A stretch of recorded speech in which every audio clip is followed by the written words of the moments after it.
Pakistan cricket बोर्डाचे प्रमुख मोहसिन नकवींची बीसीसीआयकडे माफी, नव्यानं सुरुवात करण्याची याचना, सूर्यकुमारनं दुबईला येऊन ट्रॉफी आणि पदकं घेऊन जाण्याचा प्रस्ताव.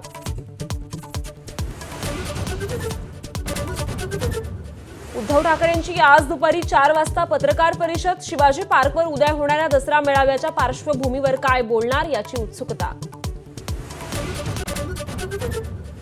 उद्धव ठाकरेंच्या दसरा मेळाव्याचा खर्च 63 कोटी, भाजपच्या केशव उपाध्यांचा आरोप, तर शिंदेंच्या सरनाईकांनी खर्चाबाबत भाष्य करणं टाळलं.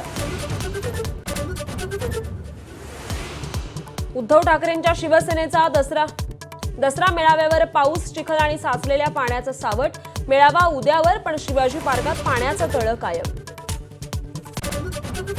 फॉरेन्सिक अहवालात दोघांनी गाडीवर हल्ला केल्याचं नमूद, अनिल देशमुखांचा दावा. सुरुवातीपासूनच घटनेला राजकीय रंग दिल्याचा आरोप.